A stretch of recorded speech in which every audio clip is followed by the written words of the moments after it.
Well, good morning and welcome. We're going to talk a little bit today about the experience we have had at the Unitarian Universalist Church of Delaware County in preparing for a sabbatical leave for our minister and preparing our congregation to take advantage of that time to prepare for growth. And I'm not going to introduce the team who's speaking just yet. I'm going to wait and do that in a little bit. But one of the things that often happens is that when sabbatical is approaching, many congregations react with some trepidation and fear because they fear without the minister there will be no church. And there's a fallacy in that belief because the congregation is the church. And the absence of the minister actually gives the congregation the opportunity and the space to grow into itself. Now, we had the luxury in preparing for the sabbatical of our minister of an 18-month lead time of that. And everyone should have that, but many congregations do not, and we recognize that. But if you like your minister, you should expect your minister will be going on sabbatical at the earliest opportunity, so prepare for that. So what we did in preparing, at 18 months out, the minister started meeting with the board to talk about the fact that sabbatical was coming about. And we started asking questions about what we needed to do in order to be prepared for sabbatical. Now, this was our first sabbatical under policy governance. So the option of just letting the board do everything except for Sunday services wasn't feasible. It would ruin all of the transition work we had done in moving towards policy governance. So then we looked at what other congregations had done. Surely other congregations out there had been under policy governance and it had a ministerial sabbatical, and we found very little. We didn't find other congregations that were of a comparable size to ours and only had one minister present. We had found other examples that were operating under policy governance, but they usually had an associate minister, which changes the game. So we had to invent our own process. And so step one of inventing this process was forming the sabbatical planning team. And that's where the introductions come in now. So for the sabbatical planning team, we wanted a group of seasoned volunteer veterans. We wanted them to be respected throughout the congregation. We wanted them to represent the entire congregation. It was important that this be a group of people that did things on deadlines. Sabbatical was happening at a set time. We weren't going to delay it by a year. So, our team needed to figure out what the minister actually does beyond the obvious. We know that he leads Sunday services. We know many things. But we also needed to plan for coverage of all of those items. At the same time, we had to be in communication with the congregation and exude confidence to the entire congregation that everything was going to be fine. Our team had 9 members, and I'm going to highlight a few of the key players on that team. First, in the area of worship. This is the main area where the congregation worries about sabbatical the most. Jeff Smith was one of our worship associates, and he took on the role of being the liaison to our visiting ministers who would be coming to our congregation. Our congregation is fortunate to have a retired minister in our congregation, and Reverend Carol Taylor was on the sabbatical planning team, and she took responsibility for thinking about what's going on with Pastoral Care during the sabbatical time. Peter Cook was the board president at the time of the planning for sabbatical, and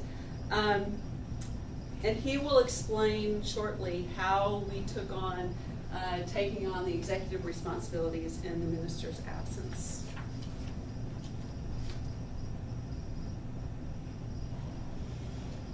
And in the middle of it all, we have our minister, Reverend Peter Friedrichs. His participation in planning for his own sabbatical was critical, and it really was what held the team together. And I have to tell you that initially, he didn't recognize how important his role was in this process, but it really worked well to make a smooth process. We also had our administrator, Rena Jastika, who had a lot of historical information to give us about how to plan for the minister's absence, and she understood the administrative side of things. Something that all congregations should recognize, that during the minister's absence, it is going to be a heavier workload on the rest of the staff, and to keep that in mind. And then there's me, Marylin Huff. I was the chair of the sabbatical planning team, and now I'm the board president. But my role in planning for sabbatical was really that of taskmaster. I was the one to make sure the team had deadlines, stayed on task, and got everything together, and avoiding panic along the way. Now, it took almost 6 months for us to recruit our 9-member team for planning for the sabbatical, and so the team didn't start meeting until about a year before the sabbatical began. And our first task was to recruit the executive team, the folks in the congregation who would take care of all the administrative and executive roles. And we also, a full year before the sabbatical began, started communicating with the congregation, both in the internet newsletter, the mailed newsletter, and in other ways, making sure the congregation was well aware the sabbatical was coming. Okay, now Rena will talk a little bit about those steps. Part of the reason that managing the sabbatical communication ahead of time is really important is because there's good news and bad news to the fact that we hit a sabbatical period. The good news is that that we've had a settled minister for long enough to get there, and that we've worked together for 6 or 7 years building a shared ministry. The more complicated news is that the minister's been a key part of this for a long time.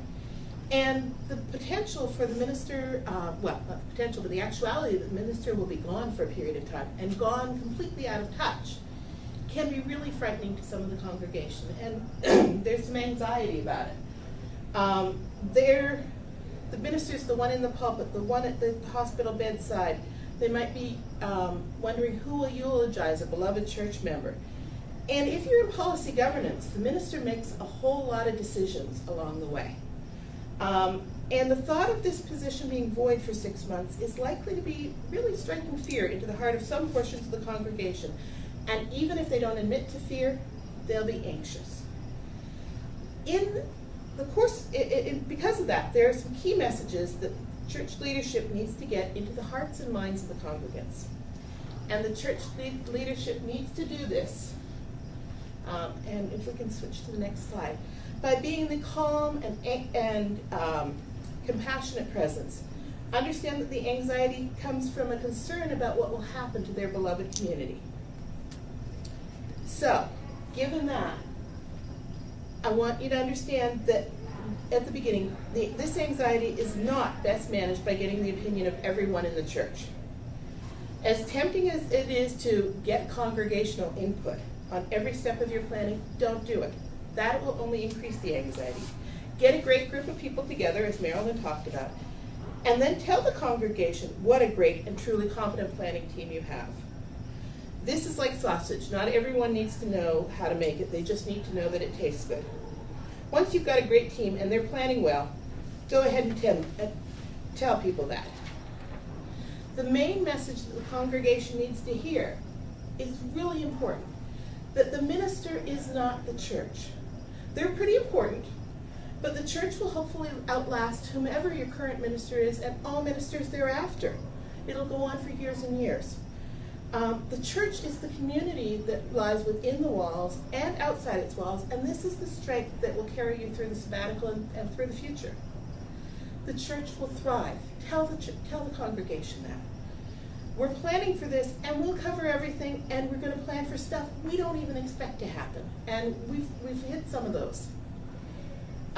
Make sure you tell your congregation that everything they got from their church before will still be here for them.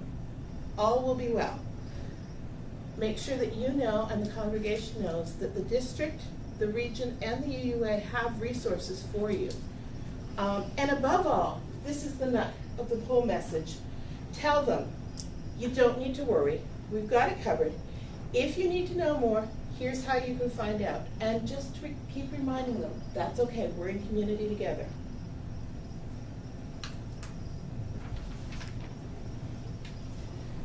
It was also important as we moved towards sabbatical that our pastoral care associates and our worship associates be experienced in those roles. So the minister recruited and trained new pastoral care associates and worship associates approximately 9 months before sabbatical began.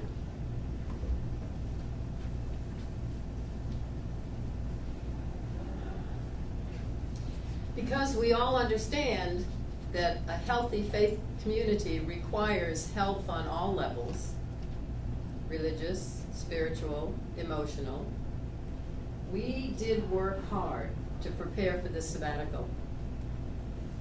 In the preparation time, Peter came to me roughly in February of 2012, and we had a conversation about pastoral care needs while he was away on his sabbatical. And at that time, we both agreed that the 4 people that were on my team plus myself were not going to be quite enough. It was a little skinny. So Peter and I agreed that he would recruit 2 to 3 more people for the team, and that I would set up a training that would take place in June of 2012. Peter did recruit 2 more people, and the entire team, including the experienced ones, myself and Peter, trained the 2 new people during that June meeting, and they understood that they would not begin their work with the pastoral care team until September. History of pastoral care at UUCDC before this time probably would be helpful for you to have some understanding of. Peter and I realized that the pastoral care team had been functioning for a little over 1.5 years before he had that conversation with me about the sabbatical. And during that 1.5 years, we had trained 6 people, 2 of whom eventually had to drop out for personal reasons. We trained the 6 people. We had several meetings that first 1.5 years, face-to-face meetings, and we had, of course, then the experience of either pastoral care in the home, pastoral care in hospitals, or pastoral care in continuing living facilities. Now, at the beginning of each year, it is our practice that whether you've been experienced or you're coming on new, you do read together as a group the Code of Ethics statement, and you agree to sign that statement, and that you will be functioning for at least 1 year from that date. So at the beginning of every year, which is actually for us, it's the beginning is the spring, when we do the Code of Ethics and people sign that and commit to the year. We really have evolved over the last 2.5 years into roughly 2 to 3 face-to-face meetings. We have telephone conversations, and we use a lot of email. Reverend Peter is with us at our meetings and trainings when his schedule allows him to be, and he's done very well with that. He was very much present in the June training before his sabbatical leave, and was a very active part of it. 2 very important steps that we took where we did a Sunday morning worship service on pastoral care in January of 2011, and that during that service, everyone in the team took part in some way. And then we produced a brochure,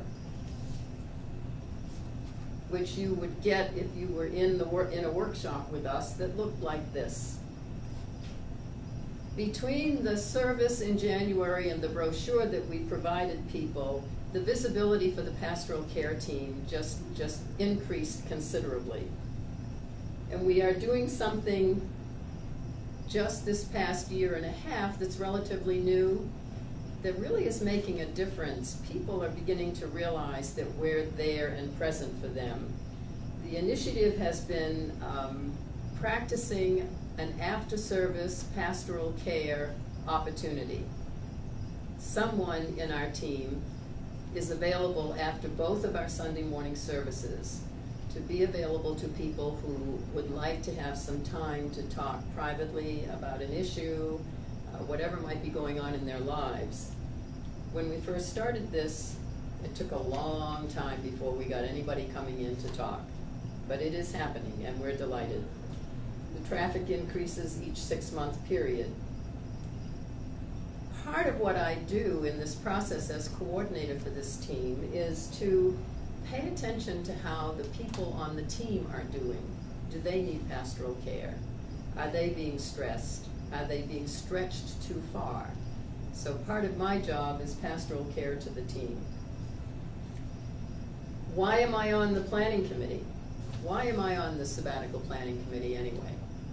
Well, there are 3 or 4 very good reasons, I think. What I bring to the sabbatical team, planning team, is my knowledge of pastoral care, which it's a portfolio that I've had in most churches that I've served. My history of ministry and sabbaticals, and my own sabbatical. And I think underlying all of that, I believe that I'm a trusted professional in my community, and I think that counts for something. Now, during the actual sabbatical time, which I think is important for me to give you just a little picture of the first few months, in February, after Peter left, nothing.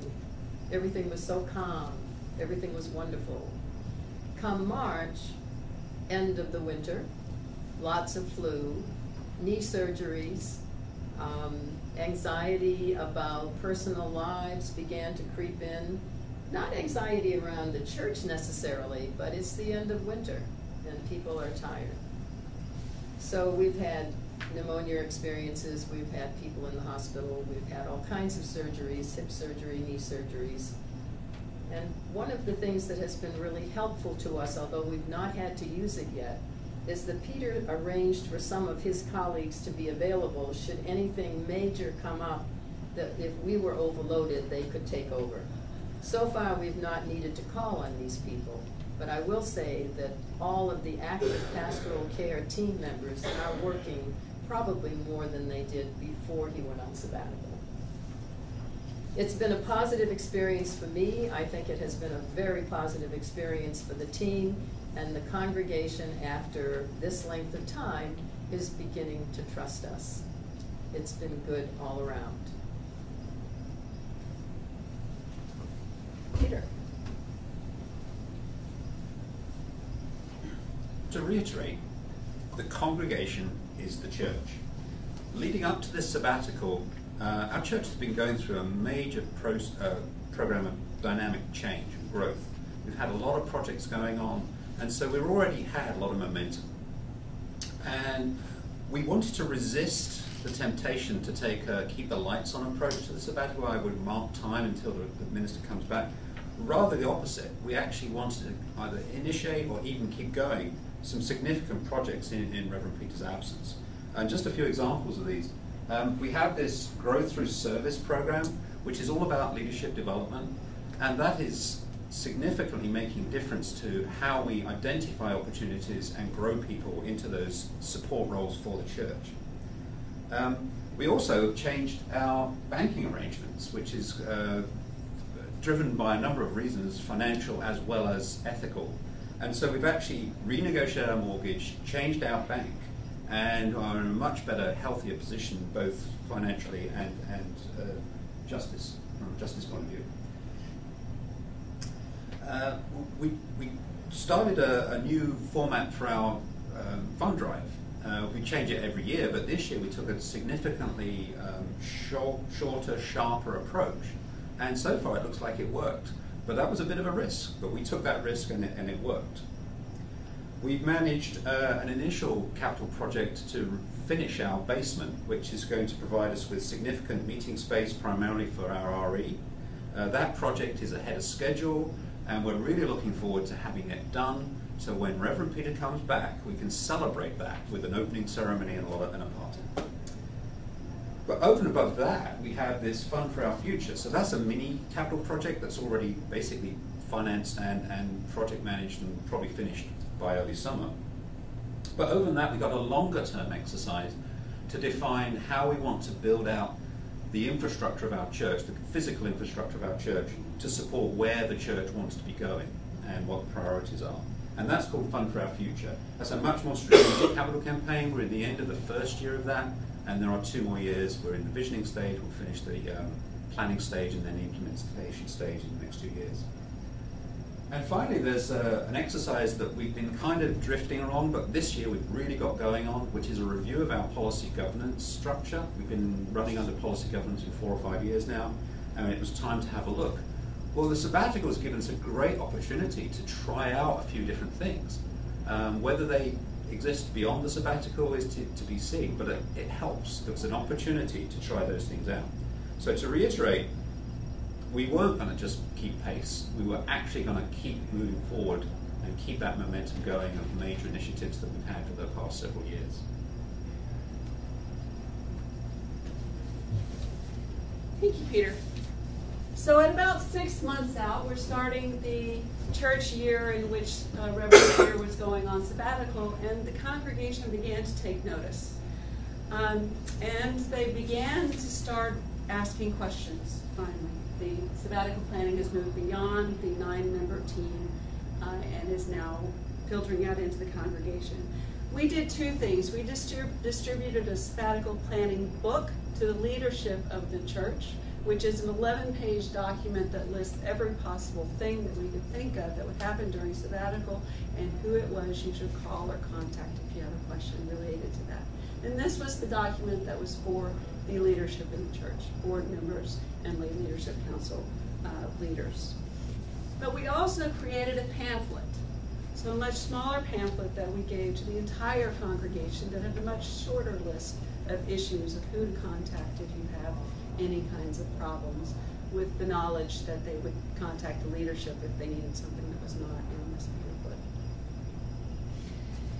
So 6 months out was also the time to schedule, as Carol mentioned, the ministers on call for our heavy lifting pastoral care needs should we need it, and also to schedule our guest ministers. So the Unitarian Universalist Church of Delaware County is blessed in many ways, one of them being purely geography. We're in the northern half of the Joseph Priestley District, which is rich and dense with lots of congregations who have great ministers.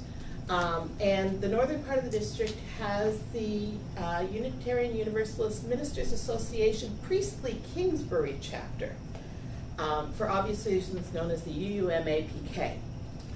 Wherever you are, though, there is a UUMA group.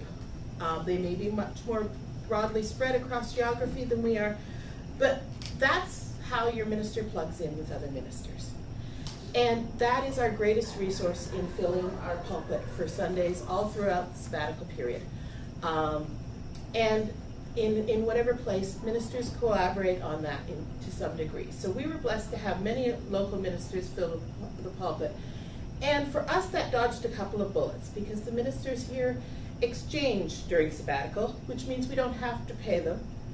You may have to budget for paying some ministers, and we have had to pay a few ministers, and we relish the opportunity to do so as an opportunity to hear a new voice. One of the things we tried to position this as is a chance to, in effect, go visiting from congregation to congregation, hearing different voices from the pulpit and different viewpoints. And we've really been enriched by that experience as time has gone on, and we're hearing from ministers across levels of experience, which is wonderful. Regardless, you need to plan for the expenses for the ministers. They may have travel expenses, even if they are within your local UUMA area, and sketch that out ahead of time, and be in contact with them well ahead of time, so that you're providing a welcome place for them to come and worship together with your community. Our worship associates have worked hard to provide that liaison so that the worship services are still ours, but we are enjoying the benefit of a new minister in the pulpit.